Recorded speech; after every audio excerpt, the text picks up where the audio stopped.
Hi, I'm Adam C and welcome to Mercedes-Benz World for another very exciting auction.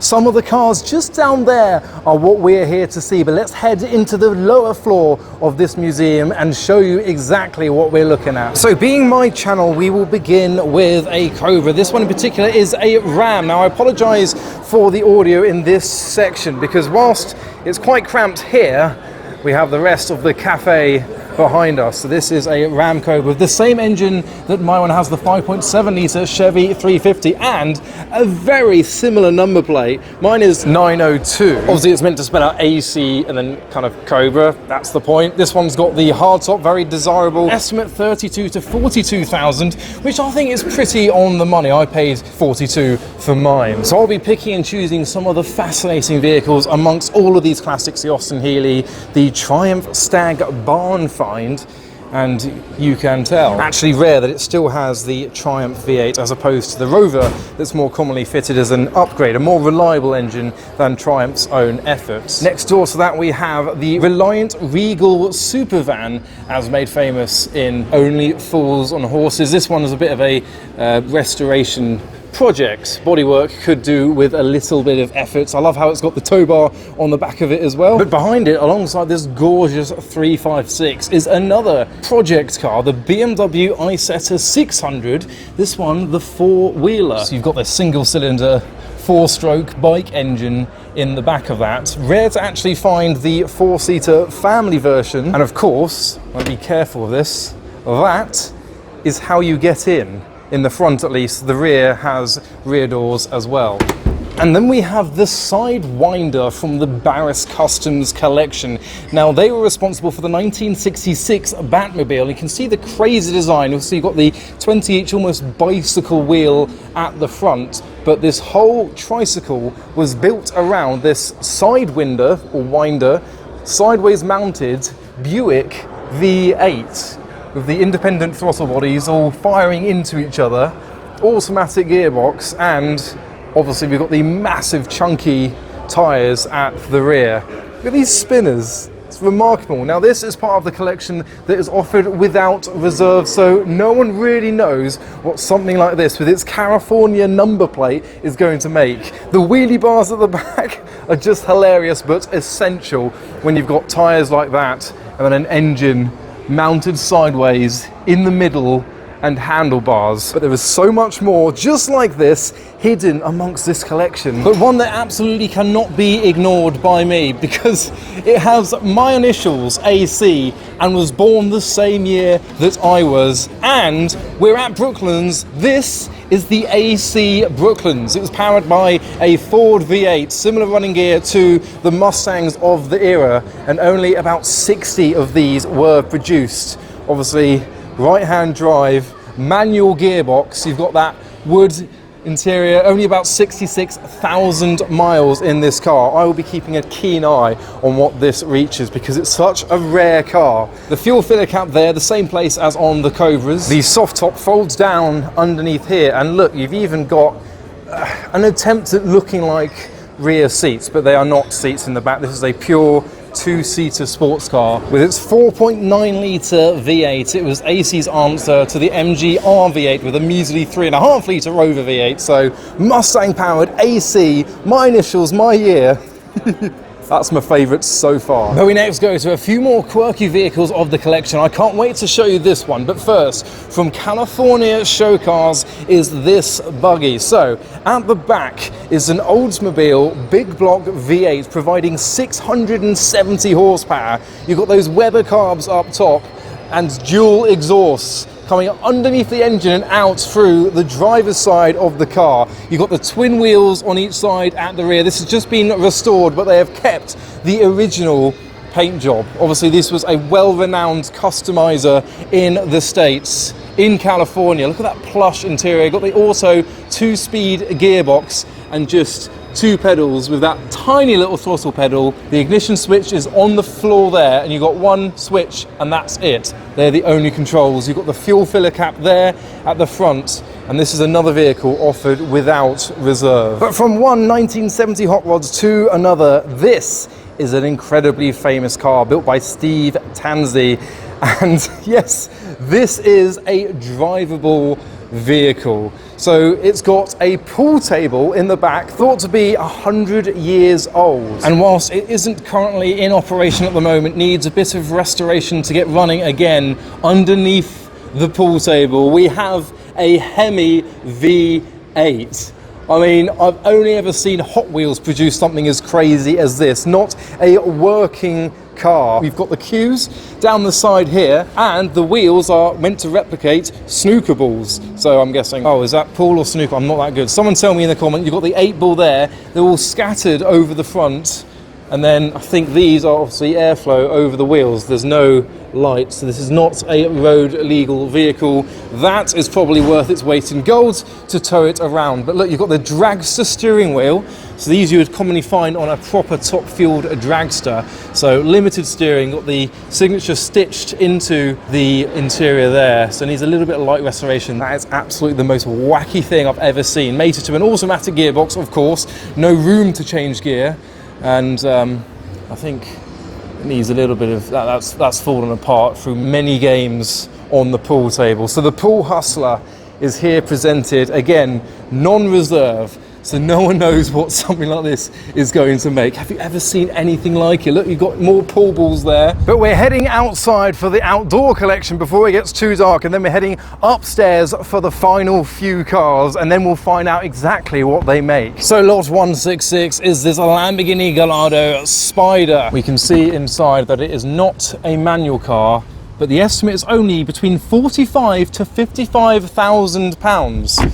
Which for a convertible V10 sports car, I think is remarkable. And we next go to a Japanese legend. So ProDrive took a Subaru Impreza WRX STI Type R and made a UK spec P1 edition, limited to 1,000 units with uprated bodywork, suspension and brakes, 280 horsepower. Obviously inspired by their rally cars, it's a 2-door car, and Peter Stevens even designed some of the bodywork. He is responsible for the designs on the McLaren F1. And the estimate is between £36,000 to £42,000.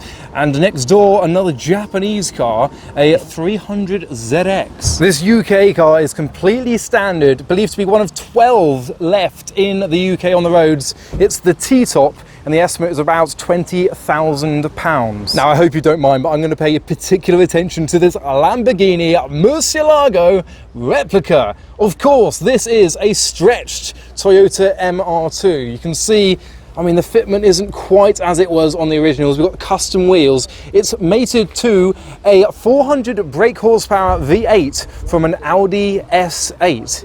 You can see mid-mounted there. So 400 brake horsepower in what essentially is just a stretched MR2 with an uprated body. So the owner spent about £120,000 completing this, and he didn't complete it. It's about 95% finished, but the doors open beautifully, just like on a Murcielago. And oh my God, we've got forged carbon for the central column. So the shape of the dashboard, even this grab handle here for the passenger, and with 400 brake, you might need it. Not quite as much as the LP640, 640 brake in the later ones, and 670 in the SVs, but even still, 400 brake in an MR2, you might need it. You've got the quilted leather seats, Lamborghini embroidered into it. It's actually one of the better cars that I've seen, despite the fact that that inner door handle has fallen off a little bit. Let's see how well this door shuts, because I was very impressed at how it opens. Obviously it's all made of fiberglass. You'll be a little bit careful. That's beautiful. Well, I wouldn't recommend leaving it outside for too long until you get the door fitted a little bit better, but there we have the steering wheel. It's got a coolant leak because the owner had to go back to Germany, and apparently that developed once he was there. So the car has been left for a little bit and just needs a bit of completion for it to be a road-going Murcielago replica. And how much? Well, the estimate's only between £18,000 to £22,000. I've got a feeling it will go for a little bit more than that, but we shall see. And next door, a car very important to me. My dad had a Chimera, as I keep mentioning, and I was actually meant to look at a Chimera for sale today, but it didn't happen. This is an early TVR Chimera 400, so it's got the early front grille, and the door handles are not underneath the wing mirrors as they later went. They are here on the bodywork. So we don't actually know the mileage because it's had a new odometer, so it's only showing about 4,000 miles. It's got an MOT, but it is sawn and isn't in the finest of conditions. Yes, as with a lot of TVRs that are left, the paintwork has suffered from a bit of lack of peel around there. It's not got plates on the back, looks a little bit sorry, but it's offered without reserve, so could go for anything between £5,000 to £9,000, I reckon. Further around, another car offered without reserve is this Mark III Toyota Supra that's been in current ownership since 1989. And another Japanese legend, the homologation special for the Dakar racer. This, the Mitsubishi Pajero Evo, is imported to the UK in 2008 and has been since owned by the current owner for 11 years. The estimate is around £20,000. So after the Dakar car produced a 1, 2 and 3 position finish in 1985, they produced 2,500 road-going versions as a homologation special. And then alongside the Triumph Roadster, we've got a Peugeot 205 Junior that's been fitted with the 1.9 litre Peugeot 205 GTI engine and stripped out to become this road-going rally race car. We've also got the Lotus badged Cortina. It's been modified, fitted with the RS2000 engine, and is positioned next to this restoration project Chrysler 300. Imported from Dubai, so was without rust and now has lived in the UK and looks a little bit sorry with the tarpaulin covering it from our British weather. But avoiding your eyes of the visuals of this car, apparently it starts, runs and drives very well with a new battery. So just cosmetic to make this satin blue Chrysler back on the road. Now I have had to rush through this section, mostly for the lighting, but also because I'm so excited to go upstairs and show you what you've been waiting for. So I am walking you over to the most famous and well-known Audi RS4 in the world. So this is the car that was used in the Grand Tour, a Scandi Flick. This was used by Jeremy Clarkson. It's since been private owned and restored with the personalised plate that was featured in the show. That is its genuine plate. It is road registered. You got the spotlights here, so obviously it was upgraded on the show with the Audi Sport Quattro livery.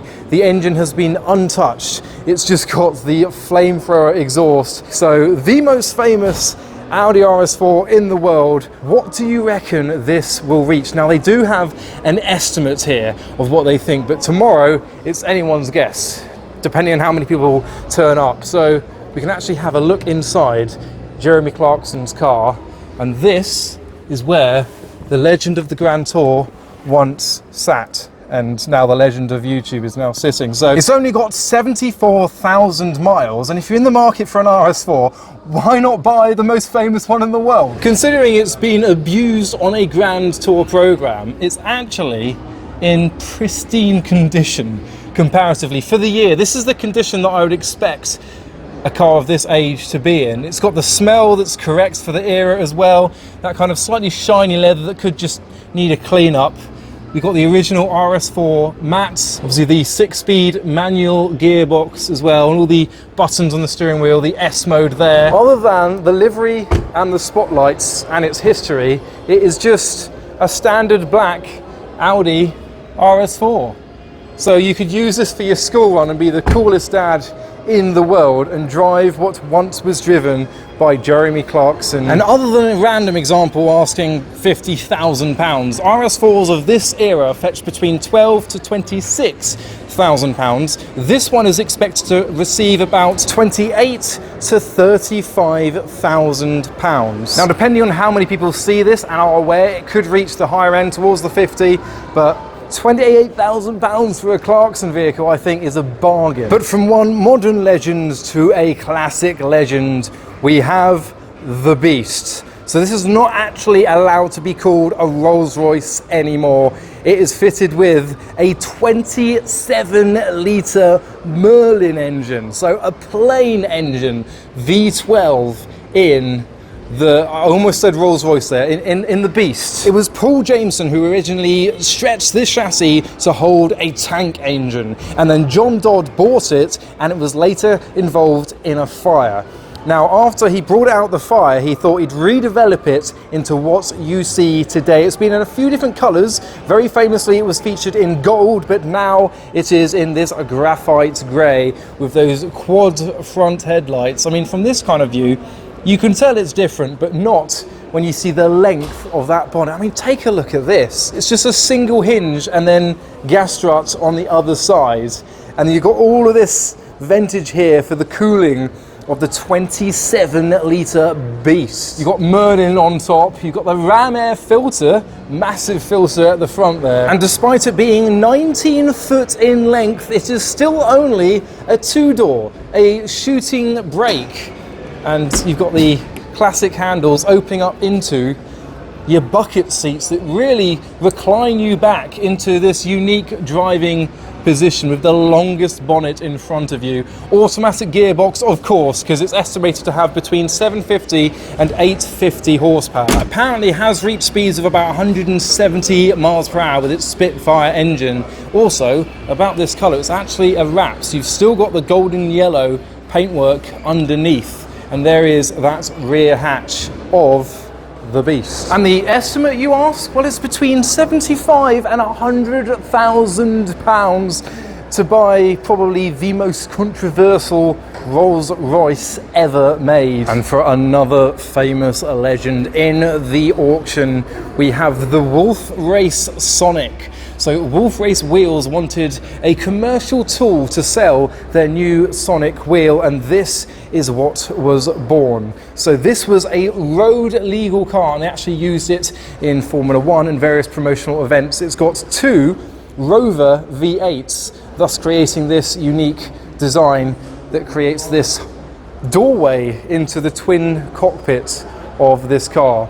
Now, it was reportedly to cost about £75,000 to build, which in 1981 is a considerable amount of money, and some even say it might have been up to £100,000 to build. And it's since had a bit of restoration. It all kind of runs, it just needs a bit of cosmetics, like a lot of things in this auction, and you could own a legendary Wolf Race car. You might notice these two flaps here. So these are its pop-up headlights. One pops down, and then this one pops up a little bit. So that pops down to allow it to pop up a bit more. You can see it separates, and it's got the twin pop-up rectangular headlights. Obviously two carburetted Rover V8s. They should have this hood over them to protect. I don't know if it comes with that, but it needs a bit of electric wiring and then paint, recommissioning. There is your transmission tunnel. In between the legs of the driver, you've got this spoiler up top here. Obviously this is all made of fiberglass, and then the rear lights are currently missing. You can see the exhaust there and the extent of some of the restoration work that has happened. So you've got the new SPAC suspension there, the rear diff, and then from the driver's perspective, you've got the steering wheel and the rather crude buttons for this promotional vehicle for Wolf Race wheels. Well, they're not the wheels, these are the ones that it was promoting at the front. So it's got the twin axles on the front that both steer, and it does turn. You can see some of the fiberglass repair here as well. So the current owner has spent about £100,000 bringing it to this state, restoring it. It's actually offered without reserve, so we don't know what it's going to make. It could make anything with just a 12% buyer's premium. We will find out tomorrow. And just as a little interlude, we've got this collection of fairground rides, a little ride-on cars. We've got the Jaguar D-Type, we've got the John Player Special Formula 1 car, then obviously in the middle here we've got the Lamborghini Miura, there's a Dodgem, and then a Ford Model T looking a bit like Brum. They're all estimated to receive about £5,000. But for a treacle more money, you could own this scale replica of the Bentley Blower. It's actually a 1 litre 4-speed gearbox as well. Or alternatively, you could have the Tim Burton Batmobile for your child. It's a go-kart powered running example with 2 seats as well. Or for a little bit more, for in your £20,000 region, we've got this half-scale Nigel Mansell signed F1 car. It's got a 230cc petrol engine and might fetch between £22,000 and £28,000. Now a special mention to this 4.9 litre Perspex top saloon Rolls-Royce Silver Wraith. These were their first models they produced after the war, and this car was intended for the streets of Monaco, and you can tell there is its Perspex roof and the blue interior matching the top of the exterior, this two-tone absolute beauty. This is expected to fetch between £200,000 and £300,000, and it is not hard to see why. Look at this combination of blue and brown, the wooden interior with the blue leather. That is the most beautiful car, and there's no claustrophobia involved here. You can see it's basically pillarless all around, other than these little strips of chrome. That is pristine. But talking of high estimates, £50,000 or around about for a 1.1 litre Triumph Herald powered 50 horsepower amphicar. So these were made for the American market and are amongst the most successful amphibious vehicles ever made. They made 4,000 of them, and this one has just undergone an £80,000 restoration. And in the back there, housed is the engine. You can tell it has been restored. So you go, Amphicar Corp of America.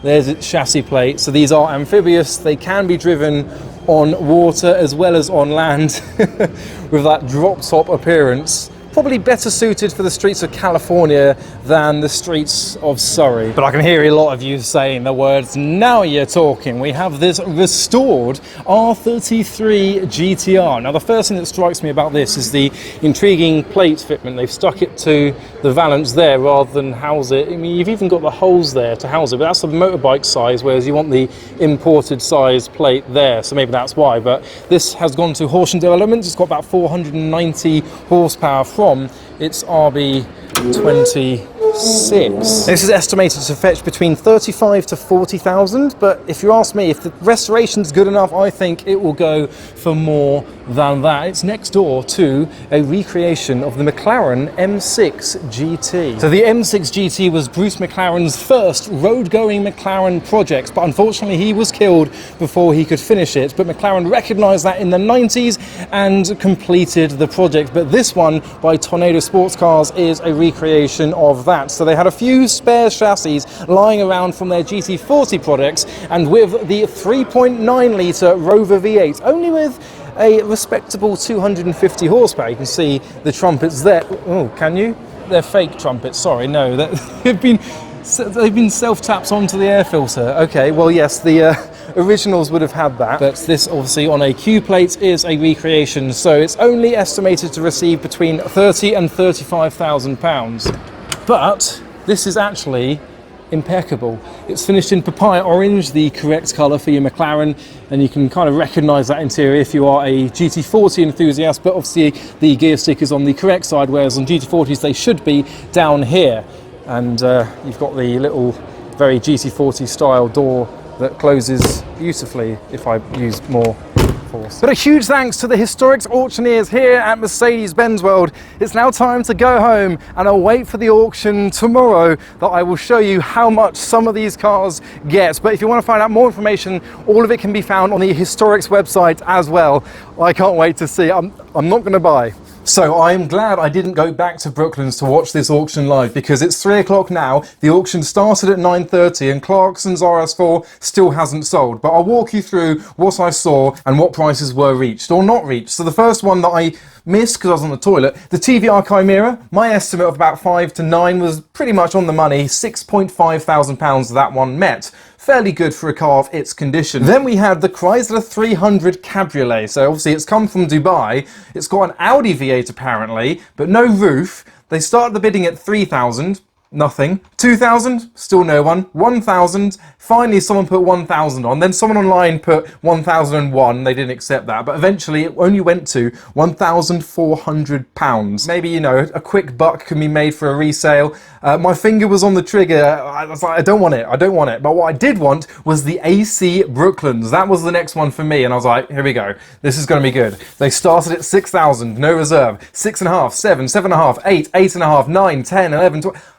It went up to £19,000. I thought it might be a little bit cheaper than that because some of the other cars before it were going for reasonable prices.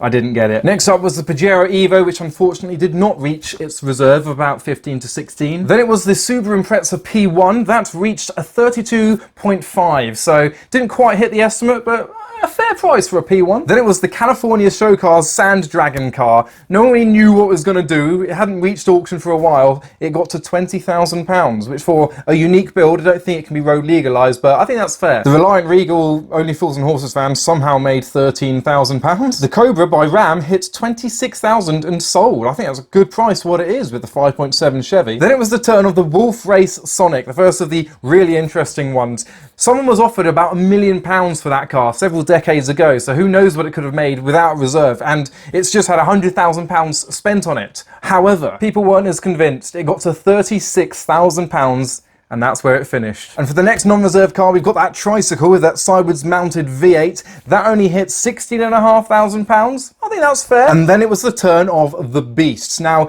that car actually sold in auction in 2023 for about £72,000. And the estimate for today was between 70 to 100, but it didn't meet its reserve, so it didn't sell. So the reserve is going to be, you know, I'm guessing about 60 to 70. I missed this by one lot. I was going to watch it and I logged on and I just missed it. So I don't know what the reserve was, but it didn't meet it, so it didn't sell. And then a similar story for the R33 GTR. That's just gone through. 35 to 45 was the estimate. It didn't meet its reserve. The R33 didn't sell. But now we've got 4 more lots until Clarkson's car is about to go through. Let's see what it makes. Oh, here we go. This is it. This is the lot. Where are they going to start? 20,000, we're at 22 already. It's going mad online. 26 was the start of the estimate, and we're already at 27 now. It's pausing. It was very mad at the start, and now it's pausing at 29. I'm saying pausing, I'm not saying stopping. Is it going to make 30? Okay, it's at 30. That's more like it. Even still, it could have gone for 50. It could have... That 50 grand RS4 that's on, I don't know why that's so expensive. 33 we're on now. Ah, we've just jumped to 35,000. Okay, someone wants it, and he knows he can get it. I think... 35.5 bid. 35.5. So there's one person in the audience that genuinely wants that car. He put 35 when he was at 33, and as soon as someone put 35.5, he was like, no, 36. 36,000. Sold. £36,000 for the Jeremy Clarkson Audi RS4. I want you to let me know in the comments what you think. Was that too much? Was that not enough? I think the right person would have paid a lot more for that. So that was a little walk around of the Historics auction at Brooklands. I hope you enjoyed that video. We'll be back to normal car meet videos very soon, so make sure you hit that bell when you subscribe to be notified for the next one. You're going to love it, but for now, thanks for watching.